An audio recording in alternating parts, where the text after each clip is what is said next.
Hello dear student, welcome back to the video lectures of CK coaching. Today in this part of a video हम start कर रहे हैं part 2 of chemical reactions and equation chapter number 1। I know कि काफ़ी delay होने के बाद मैं सेकंड पार्ट को अपलोड कर रहा हूं, but I will make sure कि नाउ ऑनवर्ड्स एटलीस्ट वीक में 2 to 3 वीडियोस आपके सिलेबस के according I just start putting it. So today in this part, if you remember last part में हमने बैलेंसिंग द केमिकल रिएक्शन तक मैंने complete करवा दिया था। If you have not seen that video तो सीक्वेंस में अवेलेबल है। I will also mention the link in the description box. तो आज इसी पार्ट को कंटिन्यू करते हैं। We will be starting the types of chemical reactions and chemical reactions में आज बात करेंगे हम लोग combination reactions and decomposition reaction की। But before that I will take up the NCERT question जो कि हमको पेज नंबर 6 ओल्ड बुक में मेंशन है, विच इज़ अबाउट बैलेंसिंग। तो quickly will just talk about the questions mentioned in page number 6, right. क्योंकि कई बार ऐसा होता है कि पीडीएफ सॉल्यूशंस आपके पास होते हैं but you do not know the explanation of that part. So to make sure that there is no gap in learning, मैं आपको पेज वाइज एंड अकॉर्डिंगली जो भी टॉपिक हमारा कंप्लीट होता जाएगा I will make sure that आपको topic का जो भी क्वेश्चन है वो मिलता रहे। So question number 1, if you see in page number 6, it says that why should a magnesium ribbon be clean before burning. If you remember, ये जो क्वेश्चन है डायरेक्टली लिंक है हमारे एक्टिविटी नंबर 1.1 से, सॉरी, जिसमें हम लोग कर रहे थे burning of a magnesium ribbon. आप एक मैग्नीशियम रिबन लेते हो एंड उसका बर्निंग यानी ऑक्सीजन के साथ रिएक्शन करवाते हैं। So oxygen is a gas. हमें फिजिकल स्टेट भी मेंशन करना है जहाँ पे आप अंडर कॉन्फिडेंट हो, आपको नहीं समझ में आ रहा है कि what should be the part, avoid it, मत लिखिए। एक किसी एलिमेंट का आपने लिख दिया, दूसरे का नहीं लिखा है, तो आप इंडिकेट कर रहे हो एग्जामिनर को कि I know it but I am not writing it. So under confidence में मत लिखिए, या तो किसी का भी मत लिखिए फिजिकल स्टेट, या मेंशन करा है तो प्रॉपर्ली पूरा लिखेंगे। Magnesium is a metal, solid है, ऑक्सीजन के साथ रिएक्ट करेगा। हमने देखा था कि ये मैग्नीशियम ऑक्साइड फॉर्मेशन करता है which is a white coloured powder, right.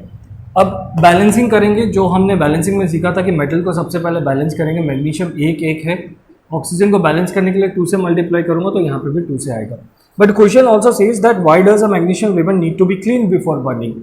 सो हम लिखेंगे कि magnesium ribbon must be cleaned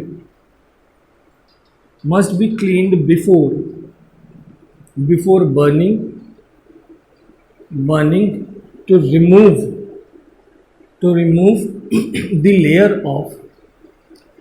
the layer of any magnesium oxide, मैं शॉर्ट में लिख रहा हूँ, any magnesium oxide on it। Already देखो हमारा फाइंडिंग क्या है कि when magnesium ribbon burns in air then it reacts with the oxygen which is available in the atmosphere and it forms a white color powder which is of magnesium oxide। Already क्योंकि magnesium oxygen के साथ हो सकता है कि react पहले से करा हो, not because of burning, because of the atmospheric air. उसमें कुछ लेयर्स हो सकते हैं, 3 लेयर, जो हमारे ऑब्जर्वेशन के पॉइंट ऑफ व्यू से इनकरेक्ट ऑब्जर्वेशन दे सकता है। So that's the reason, right. Question number 2, it says write the balance equation of the following chemical reactions. मतलब पार्ट 1 में उन्होंने बोला है कि हाइड्रोजन है जो रिएक्ट करता है क्लोरीन के साथ and it forms hydrogen chloride now ये वर्ड इक्वेशन गिवन है। एज आई सेड कि आपको या तो proper format of a chemical format या केमिकल स्टेटमेंट दे सकते हैं, like hydrogen reacts with oxygen to give hydrogen chloride, वो केमिकल स्टेटमेंट है। बट यहाँ पे वर्ड इक्वेशन दिया है, हमको बोला है बैलेंस करो। वर्ड इक्वेशन बैलेंस नहीं कर सकते। बैलेंसिंग के लिए हम करते क्या है, बैलेंसिंग के लिए हम कन्वर्ट करेंगे इसको एक फॉर्मेट ऑफ अ इक्वेशन में। मैक्सिमम स्टूडेंट्स क्या करेंगे, hydrogen plus chlorine gives hydrogen chloride करेंगे, but that is considered wrong. क्यों? क्योंकि hydrogen and chlorine both are diatomic molecule. Hydrogen gas बोला है, सो जब भी हाइड्रोजन गैस बोले एंड क्लोरीन गैस बोले, सो ऑब्वियसली ये H2NCl2 है। So when H2NCl2 reacts they give 2HCl। So this is the balanced chemical reaction for this. Don't make a mistake by writing only hydrogen and only chlorine. Moving to the next part here, second part of a question. They are saying barium chloride plus aluminium sulfate. Barium chloride plus aluminium sulfate।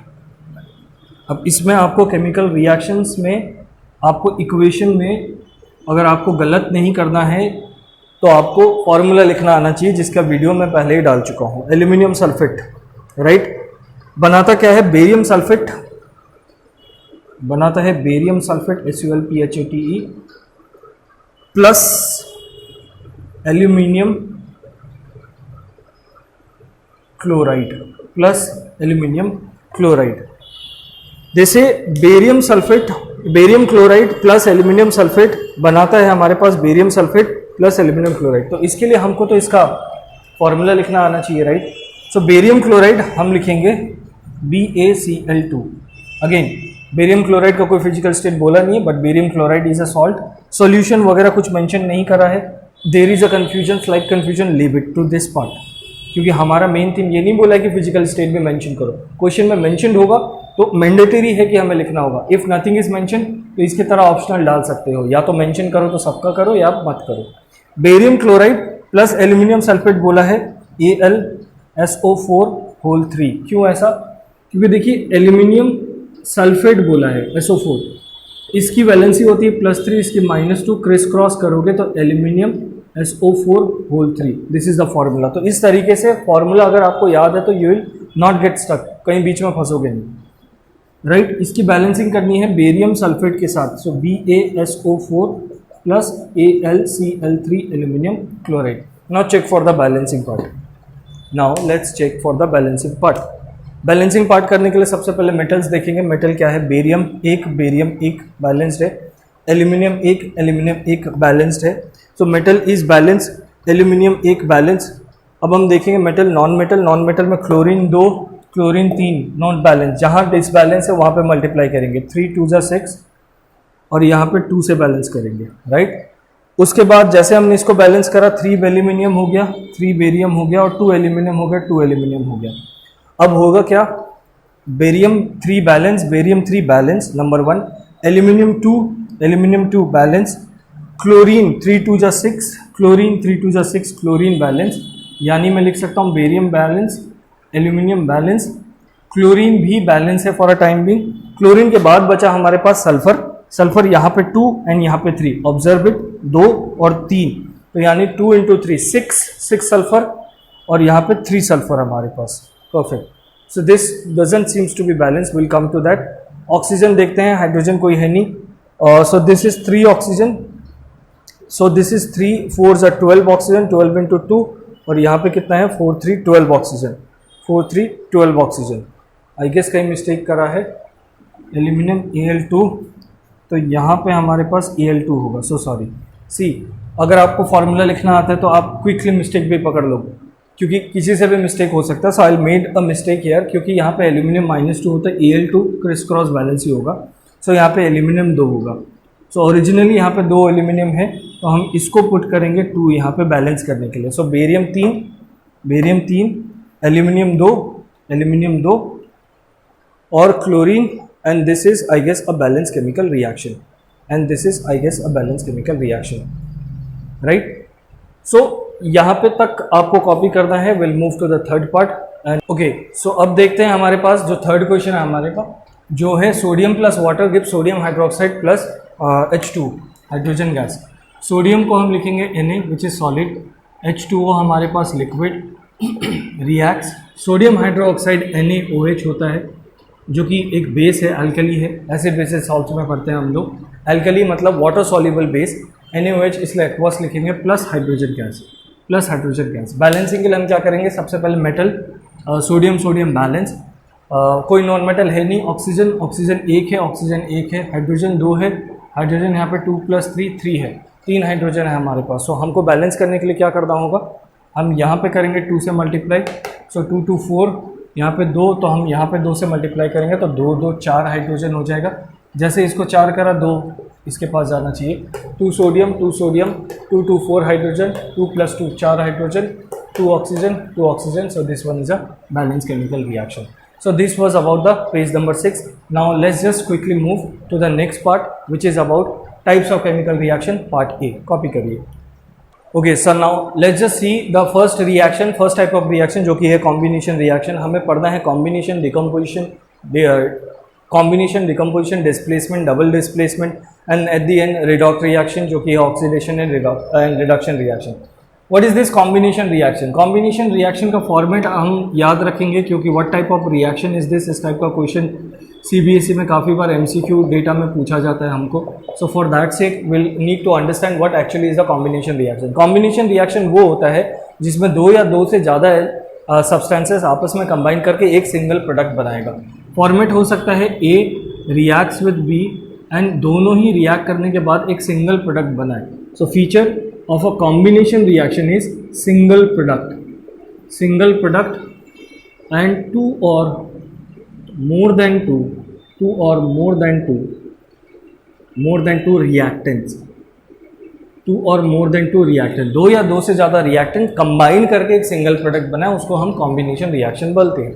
Combination reaction ऐसा भी हो सकता है कि दो element हो सके. Example के लिए हमने जो अभी एक्सरसाइज सॉल्व किया कि hydrogen gas reacts with chlorine gas, दोनों ही एलिमेंटरी लेवल पे थे और उन लोगों ने क्या बनाया, एक कंपाउंड बनाया 2HCl, राइट. ये भी गैस के फॉर्मेट में होगा. ये एक रिएक्शन हो सकता है. दूसरा जो कि हमारा एक्टिविटी बेस्ड है जो कि हमारा एक्टिविटी नंबर 1.4. अब ये थोड़ा सा ज़्यादा एमसीक्यू टाइप के क्वेश्चंस में आता है कि दे से कि put there is a beaker, एक बीकर लो और बीकर में क्या करो कि पहले से वाटर था, आप क्या करो कुछ इसमें कैल्शियम ऑक्साइड डाल दो, कैल्शियम ऑक्साइड डालेंगे.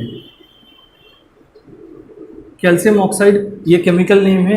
नॉर्मल जो हम बोल सकते हैं नॉर्मल नेम या फिर डायरेक्ट एक बेसिक नेम जो होता है उसका क्विक लाइम होता है, जो आम भाषा में बोले क्विक लाइम, राइट. एक जनरल नेम क्विक लाइम है बट एक केमिकल नेम कैल्शियम ऑक्साइड है.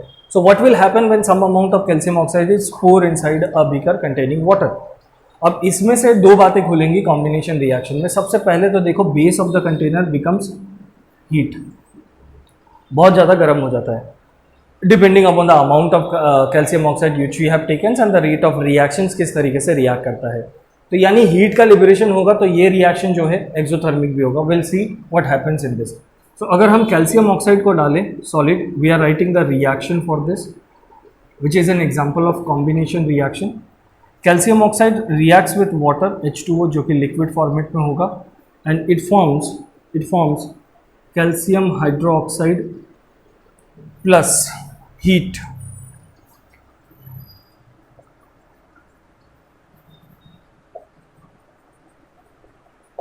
Calcium hydroxide plus heat. Calcium hydroxide aqueous में, दिस इज अ बेस. अब because of the liberation of large amount of heat this reaction is also called exothermic reaction. Because of the large amount of liberation of the heat, this reaction is also called exothermic reaction. Combination क्यों है? क्योंकि calcium oxide and water combine करके एक single product बना रहे हैं calcium hydroxide which is called slagged lime. इसका नाम होता है slagged lime, right. Slagged lime बनता है एंड इसको अगर हीट, इसके साथ हमको क्या मिलता है, प्रोडक्ट हीट. कई लोगों को कंफ्यूजन होगी कि सर दो प्रोडक्ट निकलते हैं. प्रोडक्ट नहीं, heat is a form of a energy, it is not a heat. इसका आप कोई भी केमिकल फार्मूला नहीं लिख सकते हो, right. So it is treated as a energy. ये तो एनर्जी है. तो आपने जब रिएक्ट करवाया इन दोनों को तो heat is liberated and because of the liberation of the heat it is known as exothermic reaction. So is it true that all the combination reactions are exothermic in nature? No. इसने तो नहीं बनाया कोई heat, right. इसने तो heat नहीं बनाया.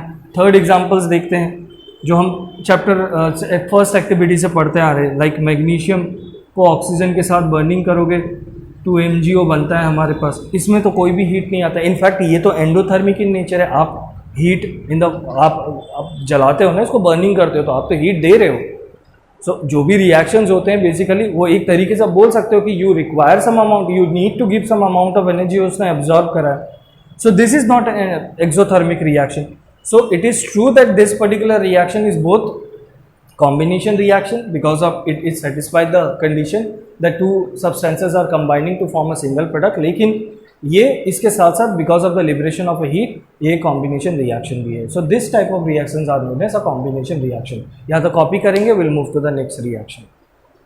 Okay, so we'll see decomposition reaction जो कि हमारा नेक्स्ट पार्ट है, बट बिफोर दैट एक सिंपल एनसीईआरटी क्वेश्चन है अपॉन द कॉम्बिनेशन रिएक्शन या exothermic and endothermic reaction which is कि why does the decomposition of vegetable matter matter into a compost. Compost का मतलब बेसिकली हमारे पास manure होता है, फर्टिलाइजर्स होता है, organic fertilizers, is an exothermic reaction. ये आपको CBQ असर्शन रीजन के लिए भी याद रखना है. एक बार ही पूछ चुके हैं कि वेजिटेबल से कंपोस्ट में जो कन्वर्जन होता है वो एक्सोथर्मिक रिएक्शन होता है, जो कि हमारा पेज नंबर 7 में दिया हुआ है लास्ट पैराग्राफ में, एंड अंडरलाइन भी कर देना हमें, that the decomposition of vegetable matter into a compost is also an example of an exothermic reaction. Question is कि why this is considered as an exothermic reaction. देखो, exothermic reaction का मतलब होता है रिएक्शन हुआ तो हमारे पास energy in the form of heat liberate होना. सो बेसिकली इसका रिएक्शन ना कुछ ऐसे याद रखो कि जब हम खाना खाते हैं तो डाइजेशन होता है, डाइजेशन से हमारे बॉडी के जो थर्मो पैरामीटर्स हैं या फिर थर्मल पैरामीटर्स हैं वो थोड़ा सा हाई होता है, राइट, गर्मी लगती है. सो मतलब ये जो रिएक्शंस हैं इसमें क्या होता है, डिकम्पोजिशन जो हो रहा होता है vegetable into compost is an exothermic reaction because the energy is liberated. Because आप क्या करते हो, एक कॉम्प्लेक्स मैटर को सिंपल मैटर में कंपोज कर रहे होते हो, तो some form of energy is liberated. कौन देता है इसको energy basically bacteria, micro organisms जो इसके बॉन्ड्स को ब्रेक करते हैं. एक सिंपल तरीका आप ये भी लिख सकते हो, because a large number of bonds are broken to convert the vegetable matter into a compost and hence a large amount of energy is liberated, hence it is a exothermic reaction, right. तो एक simple explanation था about why decomposition of vegetable matters are considered into compost are considered as an exothermic reaction. Now moving to the next part, which is decomposition reaction. What is this decomposition reaction? Just opposite to combination reaction. Just opposite to combination reaction. And why is it considered opposite to combination reaction is a part of NCERT question. Explain why combination reaction is considered opposite to decomposition reaction या decomposition reaction को combination reaction के opposite क्यों बोलते हैं. Format का ध्यान दो. अगर मैं दुनिया के किसी भी combination reaction and decomposition reaction को करूं तो हमारे पास combination reaction जो था उसमें मैंने लिखा था A and B reacts to form C, right, single product. यहाँ का फीचर था सिंगल प्रोडक्ट, दो या दो से ज़्यादा रिएक्टेंट. यहाँ का फॉर्मेट कैसा होगा, यहाँ का फॉर्मेट होगा कि एक single substance breaks down into दो या दो से ज़्यादा प्रोडक्ट. तो यहाँ पे हम लिखते हैं सिंगल प्रोडक्ट. इस रिएक्शन में सिंगल प्रोडक्ट आता है और इस रिएक्शन में डिकम्पोजिशन में there is a single reactant.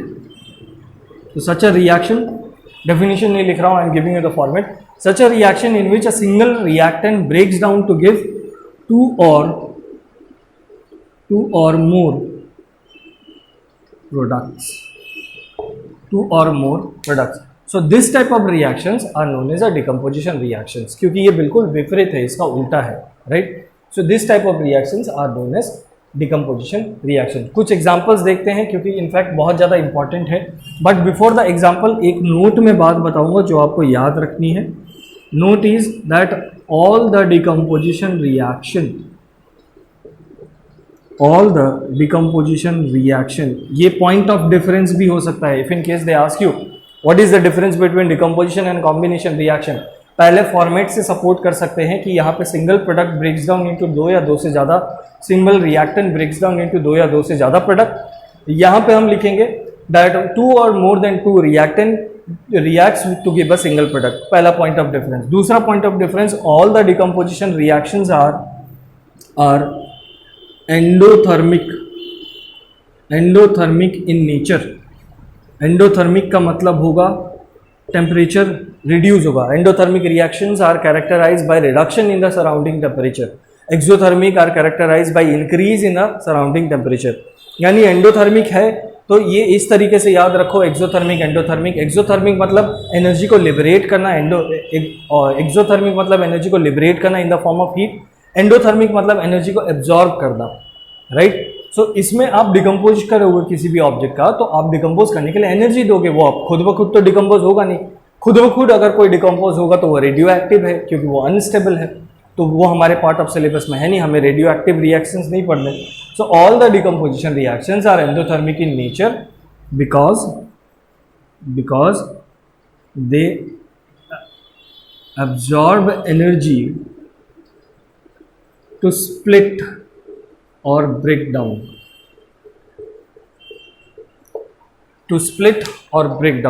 but combination reactions might be or might not be exothermic in nature, right? They might or might not be exothermic in nature. If I support it with some example, so we'll take the first example. Example is from activity number 1.5, which is very important for 2024 examination. CBQ format 50% CBQ को बोलने का मतलब है they can ask you anything from this. उसमें बोला है take 2 gram of ferrous sulfate crystal. ferrous sulfate crystal लिया, FeSO4 crystal है तो solid है, and in a drying boiling tube ले लिया. This is a boiling tube which is considered as a dry. तो यहाँ पे हमने फेरस सल्फेट लिया है FeSO4. ठीक. Note the colour of the ferrous sulphate. Initially colour क्या होता है? पेल ग्रीन, या आप बोलोगे लाइट ग्रीन कलर का होता है. कलर भी पूछा जाता है, कलर भी याद रखेंगे. Note the colour of the ferrous sulphate crystal. Heat the boiling tube. इसके बाद हमें कुछ नहीं करना है, इसको हीट करना है. हीट का सिंबल डेल्टा यूज करेंगे. ट्राइंगल, इसको हम बोलते हैं डेल्टा. डेल्टा सिंबल का मतलब होता है हीट. हीट जो आप दे रहे हो, हीट जैसे अभी लास्ट रिएक्शन लिखा उसमें calcium oxide reacts with CaOH. लिख के बताता हूँ, ध्यान देना. CaOH प्लस H2O ये बनाता है कैल्शियम हाइड्रो ऑक्साइड. बहुत सारे बच्चे यहाँ पे डेल्टा बना देते हैं, गलत है, फॉर्मेट समझो. This is the form of heat which you are giving. So delta symbol से रिप्रेजेंट करेंगे. But when the heat is liberated, when it is coming out, तो हम लिखेंगे वर्ड में that this is a heat. ये क्यों मिटा दिया मैंने? ट्यूब, टेस्ट ट्यूब के अंदर हमने डाला है FeSO4 जो कि है फिलहाल ग्रीन कलर का, और इसको हमने सप्लाई करा है हीट. इसको हम हीटअप करेंगे. हीटअप करने के बाद बोला है heat the boiling tube in a flame in a burner spirit. Observe the colour of the crystal after heating. बहुत बढ़िया. बनाता क्या है? FeSO4 decomposes to form Fe2O3 ferric oxide solid, SO2 gas plus SO3 gas. अब बात करते हैं क्या है ये. नाउ सी, जैसे ही आप क्रिस्टल को हीटअप करना चालू करते हो, ये पेल ग्रीन लाइट ग्रीन कलर का होता है. The moment you start heating it up, सबसे पहला स्टेप ऑब्जर्वेशन का हम ध्यान देंगे. क्या होता है ऑब्जर्वेशन नंबर 1. ऑब्जर्वेशन से ही क्वेश्चन है और कुछ भी नहीं है इसमें ज़्यादा. ऑब्जर्वेशन नंबर 1 कि सबसे पहले द लाइट ग्रीन कलर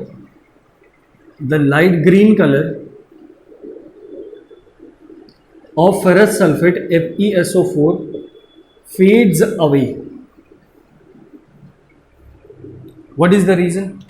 क्यों फेड हो गया? Reason is upon heating the water of crystallization.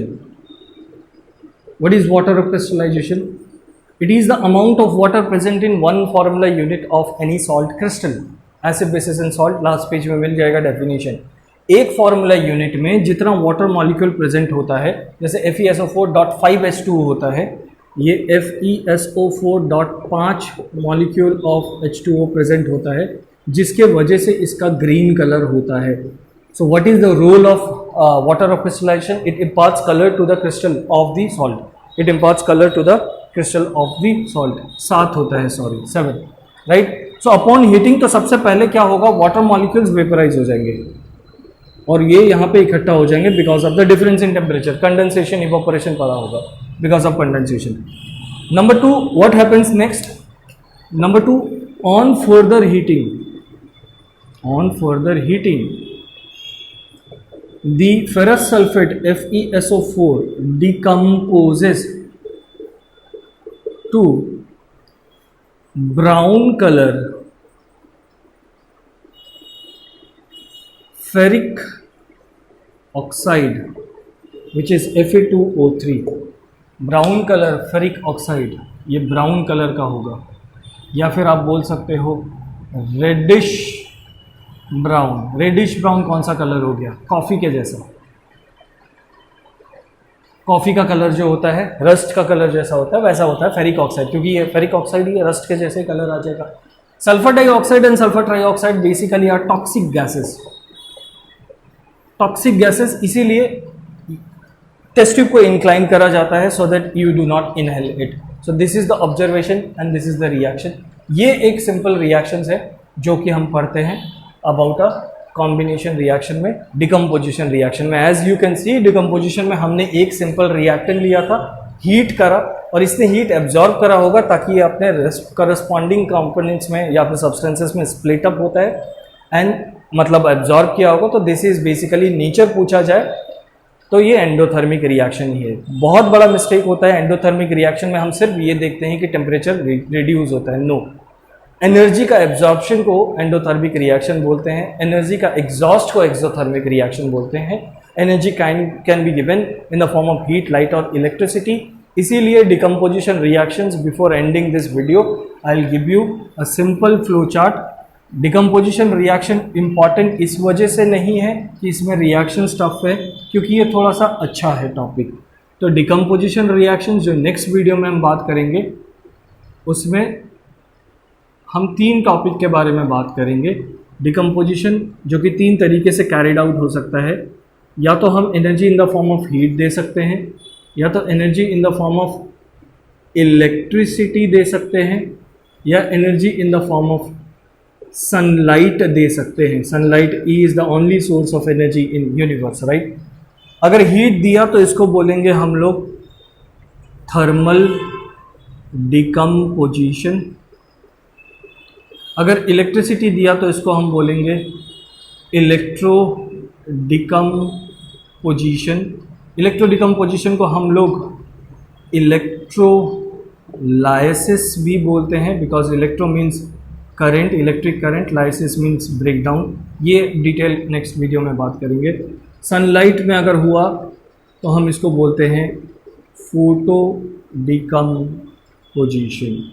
सो अभी जो हमने ये रिएक्शन लिखा है, this is an example of thermal decomposition or thermo decomposition, where you are supplying heat, energy in the form of a heat. If you are supplying energy in the form of an electricity, it's called the electro decomposition or electrolysis. Lysis means breakdown. Or if you are supplying energy in the form of a sunlight, then it's called photo decomposition. इन सब के reactions NCERT के through हम cover करेंगे अपने next part में। Till then, goodbye, take care, keep on revising, and thank you so much for watching this video.